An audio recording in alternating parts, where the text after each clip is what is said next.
నమస్కారం. ఆర్వీఆర్ టీవీకి స్వాగతం. శ్రావణ మాసం వచ్చిందంటే ప్రతి ఇల్లు పండగ వాతావరణంతో వెలిగిపోతుంది. భక్తికి ప్రతీకగా నిలిచే ఈ మాసం అమ్మవారి అనుగ్రహానికి అత్యంత పవిత్రమైన కాలం. అలాంటి శ్రావణ మాసంలో ప్రతి సుమంగిలి ఎంతో భక్తి శ్రద్ధతో ఆచరించే మహిమాన్వితమైన వ్రతం శ్రీ వరలక్ష్మి వ్రతం. అసలు ఆ వ్రతాన్ని ఎందుకు చేస్తారు? ఆడవాళ్లే చేయాలా? మగవాళ్ళు చేయకూడదా? ఈరోజు చాలా మంది ఎన్నో నిబంధనలు చెప్తుంటారు. అవేంటి? వరలక్ష్మి అంటే ఎవరు? అష్టలక్ష్ముల్లో ఆమెకు ఉన్న ప్రాధాన్యత ఏంటి? సంబంధం ఏంటి? ఇలాంటి ఎన్నో సందేహాలు, ఆసక్తికరమైన విశేషాలు, శాస్త్రంలో చెప్పిన అసలు నిజాలు ఈరోజు తెలుసుకుందాం. మనతో పాటు స్టూడియోలో ప్రముఖ ఆధ్యాత్మికవేత్త, జ్యోతిష్య పండితులు బ్రహ్మశ్రీ డాక్టర్ సివిబి సుబ్రహ్మణ్యం గారు ఉన్నారు. గురువు గారిని అడిగి ఆ వరలక్ష్మి వ్రతం యొక్క విశేషాలని తెలుసుకునే ప్రయత్నం చేద్దాం. నమస్కారం గురువుగారు. గురుగారు, వరలక్ష్మి వ్రతం రాబోతుంది. సో, ఆ వ్రతం యొక్క విశేషాలని మీ ద్వారా తెలుసుకోవాలనుకుంటున్నాం. అసలు వరలక్ష్మి అంటే ఎవరు? ఆ అమ్మవారికే ఎందుకు వరలక్ష్మి వ్రతాన్ని చేసుకోవాలి అనంటే? ఏదైనా పని చేస్తున్నప్పుడు మనకి కార్యం సిద్ధించాలని ఉంటుంది కదా! హ్మ్.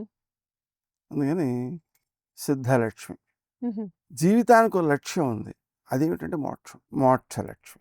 హ్మ్. ప్రతి పనిలోనూ ఏదైనా ఘర్షణ వచ్చినప్పుడు విజయం పొందాలని ఉంటుంది. జయలక్ష్మి. హ్మ్. ఇవన్నీ సాధించాలంటే ఒక జ్ఞానం ఉండాలి. ఆ జ్ఞానమే సరస్వతి. సరస్వతి కూడా అక్కడ లక్ష్మీ స్వరూపమే. హుహు. ఎందుకంటే మీరు గమనించండి, డబ్బు సంపాదించడం అనేటువంటి జ్ఞానం ఒకటి, దాన్ని కాపాడడం అనేటువంటి జ్ఞానం ఒకటి, దాన్ని సద్వినియోగం చేయడం అనేటువంటి జ్ఞానం ఒకటి. 3 జ్ఞానం పైన ఆధారపడి ఉన్నాయి. డబ్బు ఒకటి ఉంటే నలుగురు వచ్చి కొడితే, కాపాడుకోవడం తెలియకపోతే, సంతకం చేయడం రాకపోతే, వేలిముద్ర వేయించుకుని ఆస్తి కొట్టేస్తే, అంటే జ్ఞానం ఎంత ప్రధానము. హ్మ్. హ్మ్. అందుకని ఈ జ్ఞానస్వరూపమైనటువంటిది సరస్వతి. సిద్ధలక్ష్మి, మోక్షలక్ష్మి, జయలక్ష్మి, సరస్వతి. శ్రీలక్ష్మి. ఇంకేమిటి? మనకి మనస్తత్వ శాస్త్రవేత్తలు విషయాన్ని కనుగొన్నారు. డబ్బు ఉంది అంటే దాన్ని లెక్కట్టుకుంటూ ఉంటే ఒక ఆనందం పుడుతుందట, ఒక హార్మోన్ పుడుతుందట. హుహు. అంటే మరి మీ డబ్బులు నేను లెక్కెడితే కలగదు. ఎందుకంటే నాది అనే భావన లేదుగా అక్కడ. అవును. ఆ కారణంగా ఇప్పుడు బ్యాంకులో క్యాషియర్లు లెక్కెడుతుంటారు, కానీ వాళ్ళకి ఈ ఆనందం కలగదు. మామూలు కాగితాలు లెక్కెట్టినట్టే. ఇంకేమైనా అయితే ఒకటి ఎక్కువ వెళ్ళిపోయినట్లయితే మళ్ళీ జేబులో వెళ్ళిపోతుందనే భయంతో జాగ్రత్తగా లెక్కెడుతుంటారు అంతే. అవును. కానీ ఆనందం కలగదు. నాది అన్నప్పుడు ఆనందం కలుగుతుంది. కాబట్టి ఇక్కడ మనకు గమనించాల్సింది ఏమిటి అంటే శ్రీలక్ష్మి, అది కూడా అవసరమే హ్మ్. ఆనందానికి. వరలక్ష్మిశ్చ. ఇక్కడ చాలా అద్భుతమైన విషయం ఏమిటంటే, సంపద ఉండడం ఒకటి, ఆ సంపదను వినియోగించుకునేటప్పుడు వస్తు సముదాయాన్ని స్వీకరించడం అనేది ఒకటి. చాలామంది ఏ రకంగా ఆలోచిస్తారు అంటే, వాడు ఈ వస్తువుని 10 రూపాయలకి ఇస్తున్నాడు, వీడు 5 రూపాయలకి ఇస్తున్నాడు, 5 రూపాయల దగ్గర కొందాము అని ఆలోచిస్తూ ఉంటారు. అలా తక్కువ రేటుకి వచ్చింది కదా అని చెప్పి నాసిరకం సరుకులను కొనడం అనేటువంటి విధానం అలవర్చుకోవడం వల్ల ఏం జరుగుతుంది అంటే, అలా వస్తువు తీసుకొచ్చాక కొద్ది రోజులు వాడు పాడైపోవడం జరుగుతుంది. దాన్ని పడేయలేడు, చూస్తూ ఏడుస్తూ ఉంటాడు, ఆనందానికి దూరం అవుతుంటాడు. ఇది ఒక కోణం. రెండో కోణం ఏంటి? అటువంటి పనికిరాని వస్తువులను తయారు చేసి అమ్ముతున్నటువంటి వాడిని ఈ డబ్బు ఇచ్చి ప్రోత్సహించడం వలన మంచి వస్తువులని అమ్మేటువంటి వాడికి నిరుత్సాహం వస్తుంది. ఎందుకంటే వాడేమో నాసి అమ్మేస్తున్నారు, కొనేస్తున్నారు జనాలు, నేను మంచి సరుకు తీసుకొచ్చినా తీసుకోవట్లేదు అని నిరుత్సాహం, అంటే కృషిశీలత వాళ్ళు తగ్గుతుంది, మంచి చేయాలనే కాంక్ష తగ్గిపోతుంది. అంతేకాదు, ఈ పనికిరాని వస్తువు తయారు కావడం వలన దేశ సంపద వ్యర్థమవుతుంది. ఎందుకని? దానిలో వాడేటువంటి ముడి సరుకు వ్యర్థమవుతుంది, దానిలో వాడినటువంటి దాన్ని తయారు చేయడానికి వాడినటువంటి శ్రమశక్తి వ్యర్థమవుతోంది, దానికి ఉపయోగించేటువంటి విద్యుత్తుమైనటువంటివి కూడా వ్యర్థమవుతున్నాయి. అన్ని రకాల దేశ సంపదను వ్యర్థం చేసేటువంటి ప్రక్రియను మనం ప్రోత్సహించడం అనేటువంటిది జరుగుతుంది ఈ తక్కువ రేటు కలిగినటువంటి నాసిరకం సరుకులను కొనాలనేటువంటి ధోరణి వలన. అది కావాలంటే, అది తొలగాలంటే ఏం చేయాలి? జాగ్రత్తగా ఆలోచించండి. మనకి శంకుస్థాపన చేసేటప్పుడు ఆ శంకుస్థాపన చేసి చుట్టూ చాలా దేవతల్ని ఆవాహన చేస్తాం. ఆ ఆవాహన చేసి వాళ్ళందరికీ కూడా మాష బలి అనే పేరుతో బలి నమమ అని చెప్పి వాళ్ళందరికీ కూడా మినుములుతో చేసినటువంటి పాయసాన్ని బలిగా ఇచ్చి తరువాత వాళ్ళని యథాస్థానం గచ్చద్ధం అంటే ఎక్కడ వాళ్ళు అక్కడికి వెళ్ళిపోండి అని ఆవాహన చేసిన వాళ్ళందరూ వెనక్కి పంపించేస్తారు. కానీ అక్కడ లక్ష్మి కూడా ఉంటుంది దాంట్లో. హుహు. ఆ లక్ష్మిని మాత్రం పంపించరు. హే లక్ష్మి మమ హృదయే ప్రవేశ, నా హృదయంలో ప్రవేశించు అని కోరుతారు.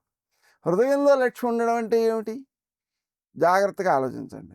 నేను సంపద కలవాడను అనేటువంటి భావన ఉంటేనే, లేదా నేను అవసరానికి తీసుకురాగలను అనే భావన ఉంటేనే ఇల్లు కట్టేటప్పుడు నాసిరకం సరుకు వాడకుండా మంచి సరుకులు వాడతాడు. నాసిరకం సరుకులు వాడాడు అనుకోండి, కూలి దండగా, అవును. మళ్ళీ దాన్ని బాగు చేయించడానికి దండగా, ఆ బాగు చేయించేటప్పుడు చాలా పదార్థాలను ధ్వంసం చేయాల్సి వస్తుంటుంది, అది దండగా. ఒక చోట ఏం జరిగింది, ఒక ఇంట్లో లీకేజ్ వచ్చింది. ఆ లీకేజ్ని నివారించడానికి ఉన్నదాన్ని పగలగొట్టడం, లేని చోట వెతుకుతూ ఉండడం, ఇలా వీటన్నిటితోటి ఇంకో 5-6 లక్షలు ఖర్చు అయింది. దీనికి అంతటికీ మూలం ఏమిటి అంటే, దాంట్లో వాడినటువంటి ఒక పైపు నాసిరకంది వాడడం. హుహు. సింపుల్. అది 50 రూపాయలకు కొనాల్సింది 100 రూపాయలు పెట్టుకుంటే ఇదంతా తండగ అయ్యేది కాదు. అందుకని ఇల్లు కట్టేటువంటి వాడికి నాకు తక్కువగా ఉంది, తక్కువలో చేల్చాలి, దీన్ని తక్కువలో తేల్చేయాలి అనే భావన లేకుండా, నాకు లక్ష్మీదేవి యొక్క అనుగ్రహం ఉంది కాబట్టి నేను అంత నాణ్యంగానే చేస్తాను అనేటువంటి భావన కలగడానికి హే లక్ష్మీ మమ హృదయే ప్రవేశ అనేటువంటిది ఉపకరిస్తుంది.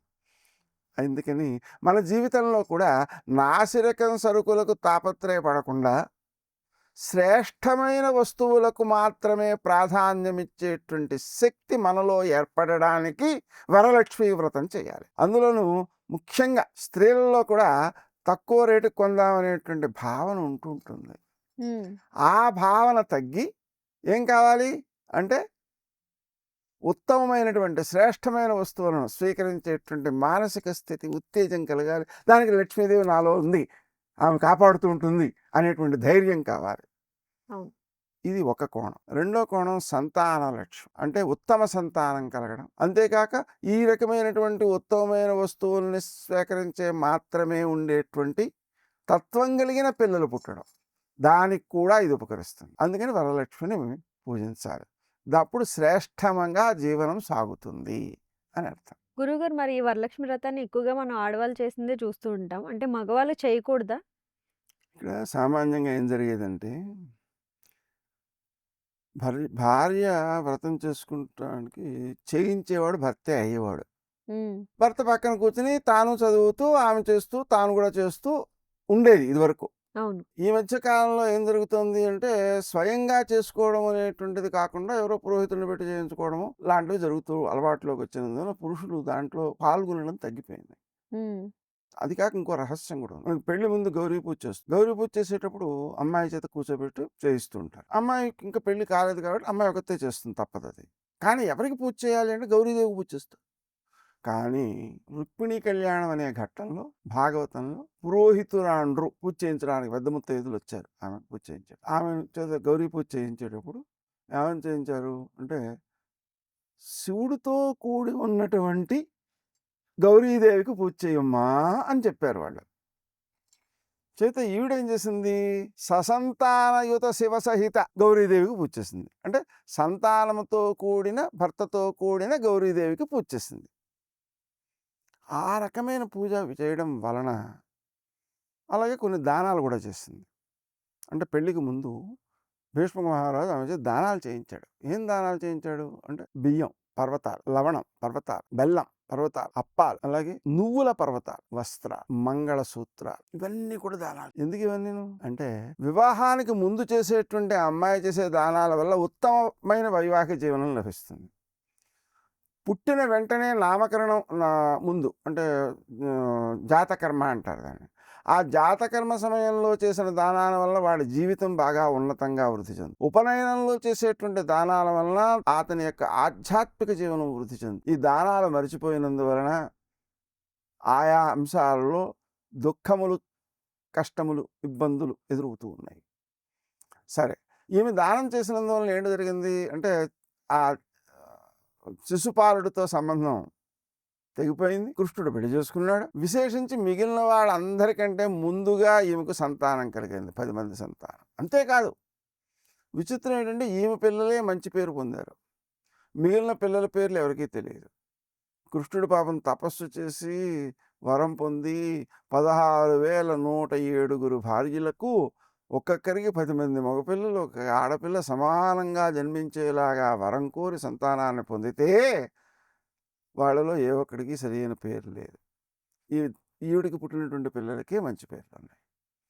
అంతేకాదు, ఒక జాంబవంతుడి యొక్క కుమార్తె జాంబవతి, ఆమెకు కలిగినటువంటి సాంబుడు కుమారుడు, అతనికి పేరు ఉంది.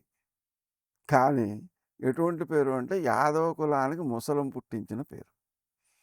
అందుకని ఈమె సంతానంతో కూడినటువంటి శివుణ్ణితో కూడి ఉన్నటువంటి గౌరీదేవిని పూజ చేయడం ద్వారా ఆమెకు వివాహ జీవనం బాగుంది, మరియు సంతానం కూడా కలిగింది. దీన్ని అర్థం చేసుకోవాలి మనం. కాబట్టి ఇక్కడ లక్ష్మీదేవిని కూడా ఎలా పూజించాలి అంటే, నారాయణుడితో కూడి ఉన్న లక్ష్మీదేవిని పూజించాలి. నారాయణుడితో కూడి ఉన్న లక్ష్మీదేవికి, వరలక్ష్మికి పూజ చేస్తే అది ఇంకా ఉత్తమమైనటువంటి ఫలితాన్ని ఇస్తుంది. ఈ విధంగా భార్యాభర్తలిద్దరికీ పూజ చేయడం అనేటువంటిది చాలా ఉత్తమమైనటువంటి విధానం. ఆ విధానాలు లోపించినందువలన లోకంలో స్త్రీలకు మాత్రమే ఈ భక్తి భావన కొనసాగుతూ వస్తుంది. పురుషుల్లో మనం ఏం చేయక్కర్లేదు అనే ధోరణి వస్తుంది. దానివల్ల వాళ్ళకి అనుభవ యోగ్యత పూర్తిగా లోపిస్తోంది. సంతానం వల్ల వాళ్ళకి సుఖం లేదు. సంతానం కలిగితే చాలు సుఖం పడుతోంది, ఆమె ఆనందపడుతోంది తల్లి. తండ్రికి అది ఉండట్లేదు. వాడు బాగా అభివృద్ధిలోకి వస్తేనే తన మాట వింటేనే, అభివృద్ధిలోకి రావాలట తన మాట వినాలట, అంతే. కాబట్టి వాడికి ఆనందం కలగట్లేదు. ఈమెకి ఆనందం కలుగుతుంది, ఈమె చేస్తోంది కాబట్టి.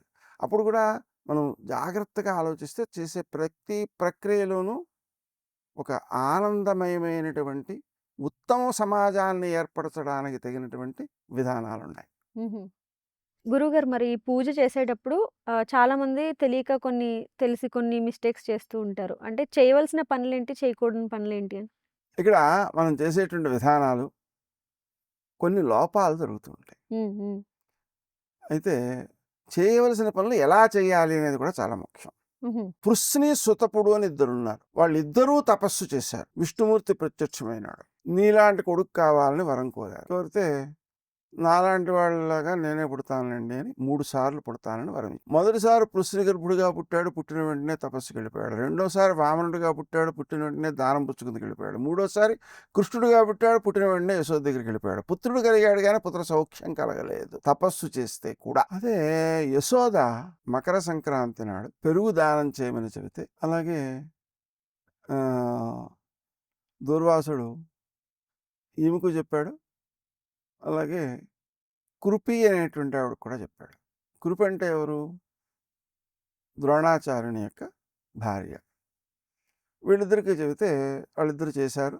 సంతాన సౌఖ్యం అనే దానికి అర్థం అంటే పెరుగు దానం చేస్తే సంతాన సౌఖ్యం కలుగుతుంది అని చెప్పాడు. యశోదకు తనకు కలగలేదనుకున్న గర్గ భాగవతంలో కృష్ణుడు అక్కడ కూడా పుట్టాడు, ఇక్కడ కూడా పుట్టాడు, ఇక్కడ పుట్టినటువంటి కృష్ణుడు అక్కడ పుట్టిన కృష్ణుడిలో కలిపేస్తే ఒకడైపోయాడు అని వర్ణించారు. అది వేరే విషయం. కానీ మామూలుగా యశోదకి పుట్టకపోయినా కూడా, పుట్టినా కూడా మొత్తం మీద పుత్ర సౌఖ్యం అనేటువంటిది యశోదకి దక్కింది, నందుడికి దక్కలేదు. ఎందుకు దక్కలేదు అంటే, ఆయన వసుదేవుడిని చూడడానికి వెళ్ళాడు. ఆ వసుదేవుడు చెప్పాడు, తొందరగా ఇంటికి వెళ్ళవయ్యా, ఉపద్రవాలు ఏవో వచ్చేలా ఉన్నాయని చెప్పాడు. ఇంటికి వచ్చాడు, పూతన శరీరం మీద కృష్ణుడు ఉన్నాడు. పూతన చచ్చిపోయింది. ఆ ఉపద్రవం చూసాడు, ఆయన చాలా భయం వేసింది. కాబట్టి వసుదేవుడు ఉపద్రవాలు అన్నాడు కదా అని, ఇంకేం ఉపద్రవాలు ఉన్నాయో అని వాటిని లెక్కెట్టుకోవడం సరిపోయింది. కానీ కృష్ణుడి లీలలన్నీ యశోదతోటే. అంటే కృష్ణుడి వల్ల పొందే ఆనందం అంతా ఆమె పొందింది. దీని గురించి మనం నేర్చుకోవాల్సింది ఏమిటి అంటే, మీకు వాయినాలు ఇస్తారు. దాంట్లో వరలక్ష్మి వ్రతంలో వాయినాలు ఇస్తారు. ఆ వాయినాలు ఇచ్చేటప్పుడు ఎదుట ముత్తైదువులను పిలిచి వాళ్ళలో లక్ష్మీదేవిని భావన చేసి శనగలు, అలాగే అరటిపళ్ళు, చలివిడి, వీటన్నిటితో కలిపి వాయినం ఇస్తారు. ఇప్పుడు ఆమె ఒకటే ఇవ్వడం ద్వారా ఏమవుతుంది, పిల్లలు తల్లి వైపే ఎక్కువ ఉంటున్నారు, తండ్రిని చూసి దూరంగా ఉంటున్నారు, తండ్రి మీద ప్రేమ ఉండడం తక్కువగా ఉంటుంది. ఈ రకమైనటువంటి పరిస్థితి వల్ల తండ్రి మంచి మార్గంలో పెట్టడానికి అవకాశాలు లోపిస్తున్నాయి. అందుకని ఏం చేయాలి అంటే భార్యాభర్తలు ఇద్దరూ కలిసి పూజ చేయాలి, భార్యాభర్తలు ఇద్దరూ కలిసి వాయనం ఇవ్వాలి. వాయనంలో విశేషం ఏమిటి అంటే శనగలు పంచుతారు, శనగలు వాయనంగా ఇస్తారు. ఈ శనగల్లో ఉన్న విశేషం ఏమిటి అంటే శనగలు గురుగ్రహానికి సంబంధించిన పదార్థం. వాటిని దానం చేయడం ద్వారా ఉత్తమ సంతానం కలుగుతుంది, సంతాన సౌఖ్యం కలుగుతుందని అర్థం.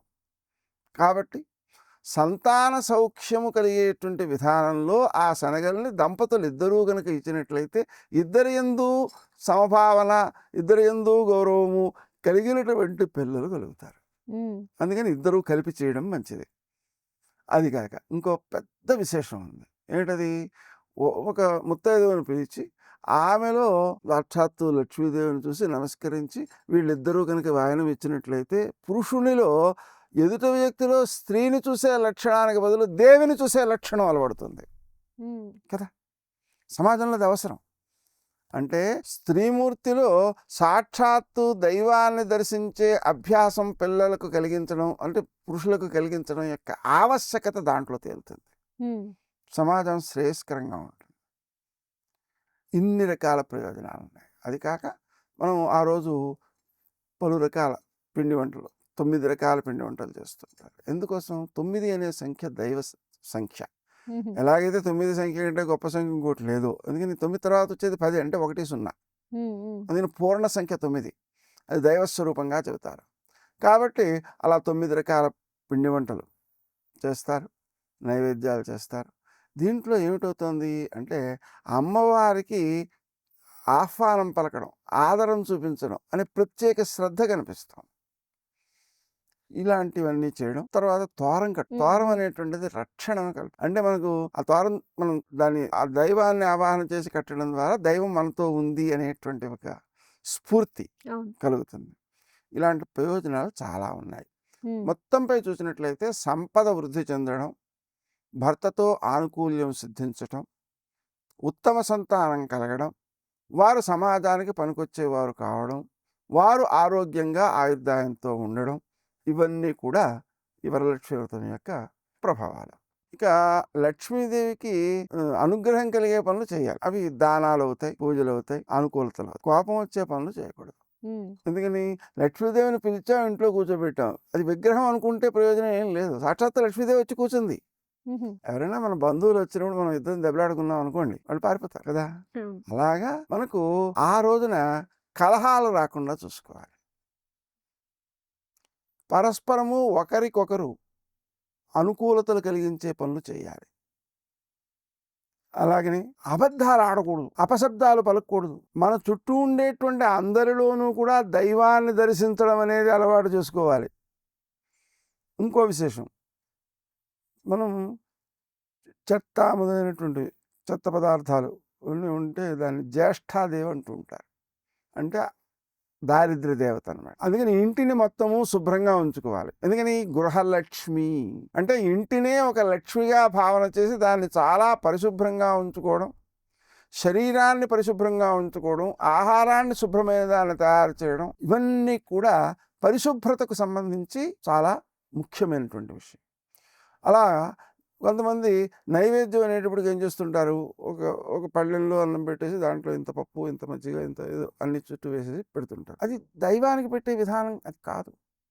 ఒక మనిషికి ఏ ఏ పదార్థాలు ఏ ఏ స్థాయిలో కావాలో అలాగ వడ్డించి వారు భోజనం చేస్తున్నట్టుగా భావన చేసి, మధ్యలో మంచినీళ్ళు ఇచ్చినట్టుగా భావన చేసి, మళ్ళీ భోజనం చేస్తున్నట్టుగా భావన చేసి, ఇంకొంచెం పాయసం వేయమంటారా అని అడిగినట్లుగా ఇవన్నీ భావన చెయ్యాలి.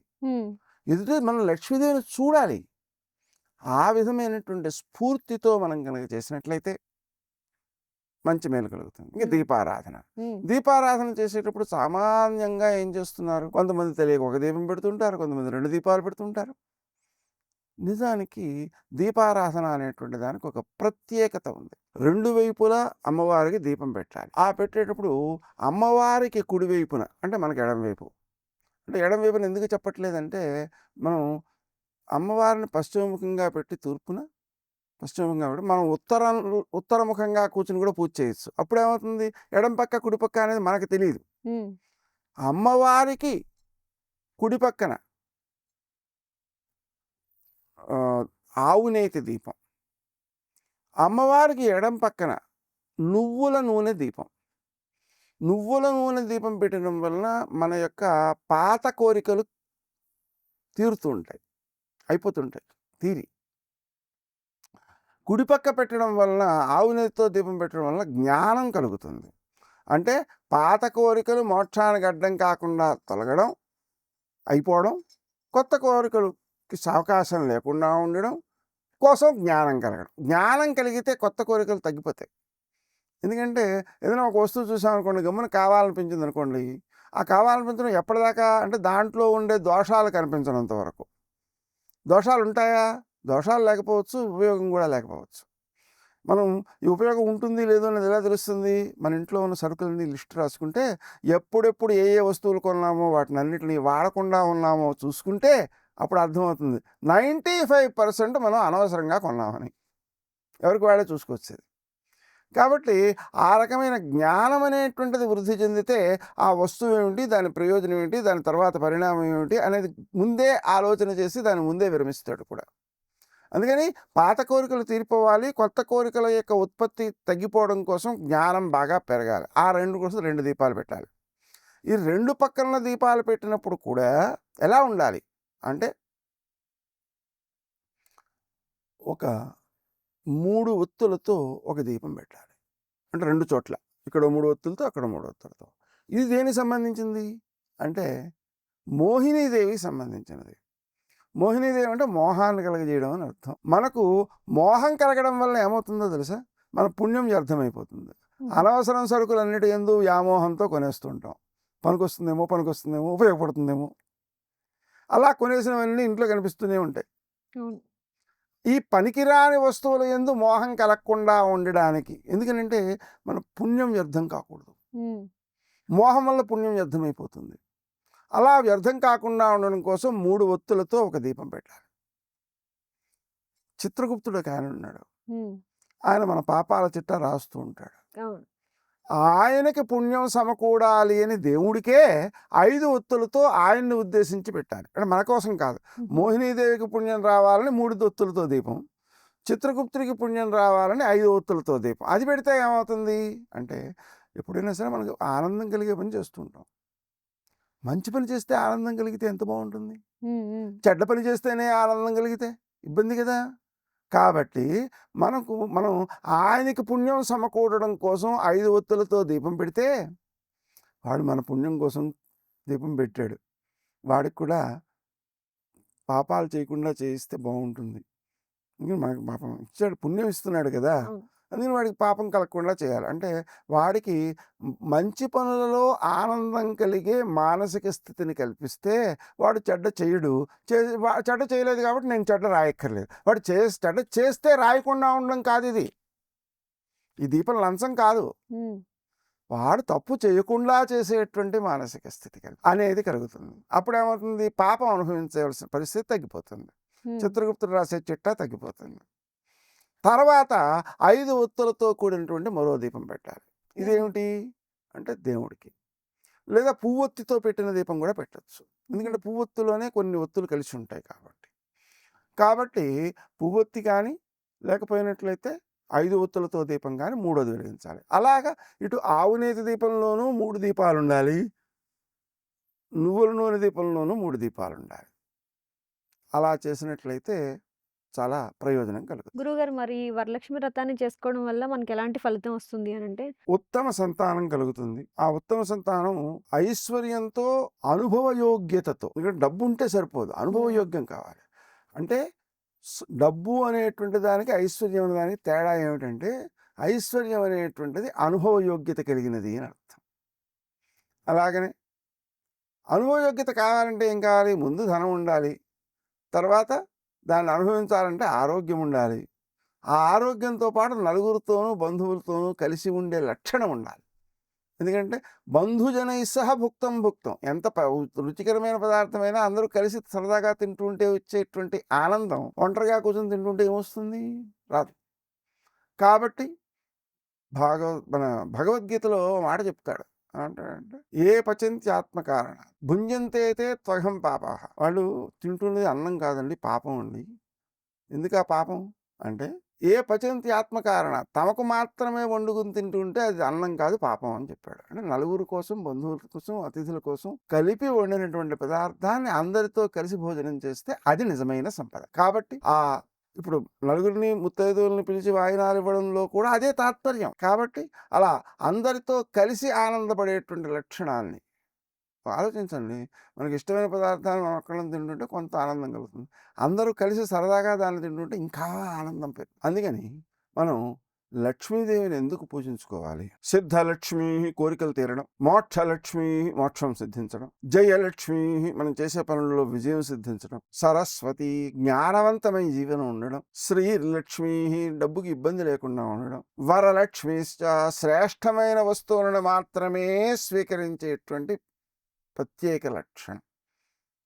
ఇవి ఉంటే అది లక్ష్మీదేవి యొక్క కటాక్షం అవుతుంది. గురువుగారు, వరలక్ష్మి వ్రతం యొక్క విశేషాలు, అలాగే ఏం చేయాలి, ఏం చేయకూడదు అనే యొక్క విషయాల్ని చాలా చక్కగా అందరికీ అర్థమయ్యే విధంగా వివరించినందుకు ధన్యవాదాలు.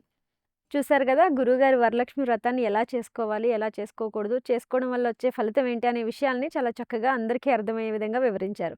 మీకు ఎటువంటి సందేహాలున్నా కింద కమెంట్ సెక్షన్లో కమెంట్ చేయండి. అలాగే మరిన్ని ఇలాంటి ఆధ్యాత్మిక వీడియోస్ కోసం మన ఆర్వీఆర్ టీవీని లైక్ చేయండి, షేర్ చేయండి, సబ్స్క్రైబ్ చేసుకోండి. నమస్కారం.